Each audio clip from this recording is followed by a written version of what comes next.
Halo semuanya, yuk kita belajar bersama tentang benarkah brainstorming itu penting? Dalam sebuah perusahaan, biasanya terdapat beberapa bagian atau divisi yang dibentuk oleh pemilik perusahaan atau orang yang memiliki tanggung jawab dalam kepentingan tersebut. Hal itu dilakukan untuk membuat perusahaan lebih terstruktur dan membuat sebuah pekerjaan bisa dikerjakan sesuai dengan bagiannya atau dengan ahlinya langsung. Pada setiap bagian atau divisi tersebut, seringkali dilakukan diskusi untuk mencari ide-ide dengan tujuan untuk membuat perusahaan bisa terus maju dan juga berkembang. Biasanya diskusi itu dilakukan oleh setiap anggota karyawan dengan atasan, sesama karyawan, atau juga antara pihak atasan dengan atasan lainnya. Proses untuk mencari ide-ide tersebut adalah salah satunya dapat dilakukan dengan cara brainstorming. Brainstorming adalah metode mencari atau menemukan ide-ide baru yang muncul dari setiap orang dengan berbagai inovasi dan juga kreativitas untuk mencapai sebuah tujuan tertentu.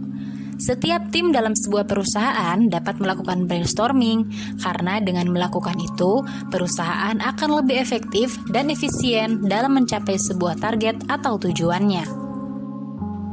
Berikut di bawah ini adalah beberapa manfaat brainstorming yang bisa kita dapatkan saat mencoba atau melakukannya bersama dengan tim dalam sebuah perusahaan.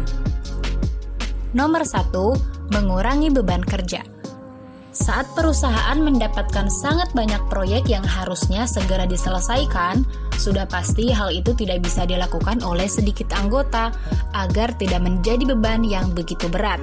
Secara otomatis, proyek akan dibagi-bagikan kepada setiap tim sehingga beban pekerjaan bisa lebih ringan dan dapat diselesaikan dengan tepat waktu. Penting diketahui bahwa proyek yang akan dikerjakan harus bisa sesuai dengan bagian yang akan diberikan pekerjaan tersebut, supaya proyek dapat dikerjakan sesuai dengan tim yang berkompeten dan sudah ahli di bidangnya.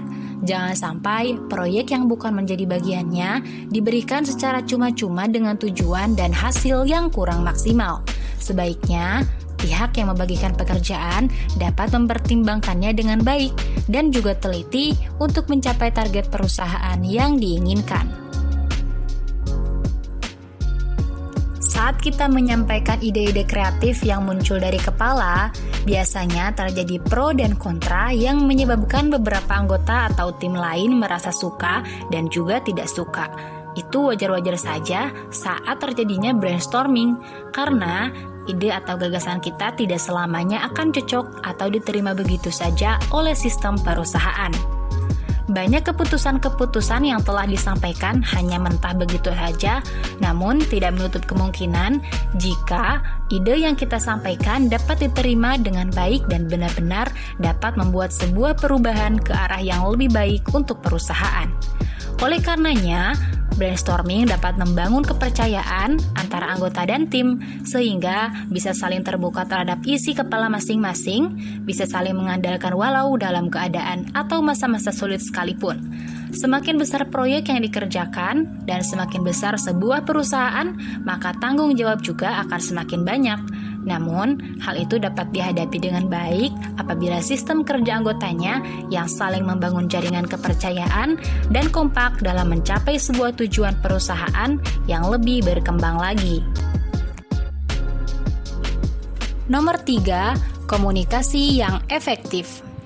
Hal yang paling penting dalam sebuah perusahaan atau organisasi adalah komunikasi.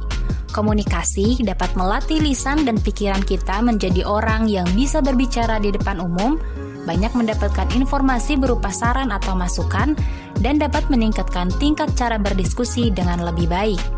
Apabila ada sebuah proyek yang akan dikerjakan, maka kita perlu yang namanya komunikasi, sehingga diadakannya kegiatan rapat untuk mencari solusi dan cara menyelesaikan pekerjaan yang membuat kita lebih banyak bertukar pikiran dan pendapat saat kerja sama tim, sehingga dapat mengasah komunikasi kita dengan lebih baik.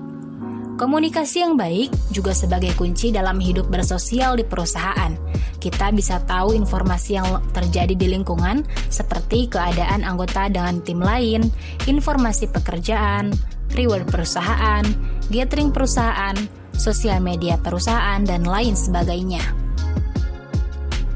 Demikian 3 poin manfaat dalam melakukan brainstorming pada sebuah perusahaan. Dari ketiga poin tersebut di atas, manakah yang kamu sudah bisa lakukan dan yang belum kamu pernah lakukan? Dan adakah yang kamu ketahui manfaat lain dari brainstorming yang sudah kamu alami? Pada intinya, brainstorming itu sangat penting dan patut dicoba bagi yang belum pernah mencoba.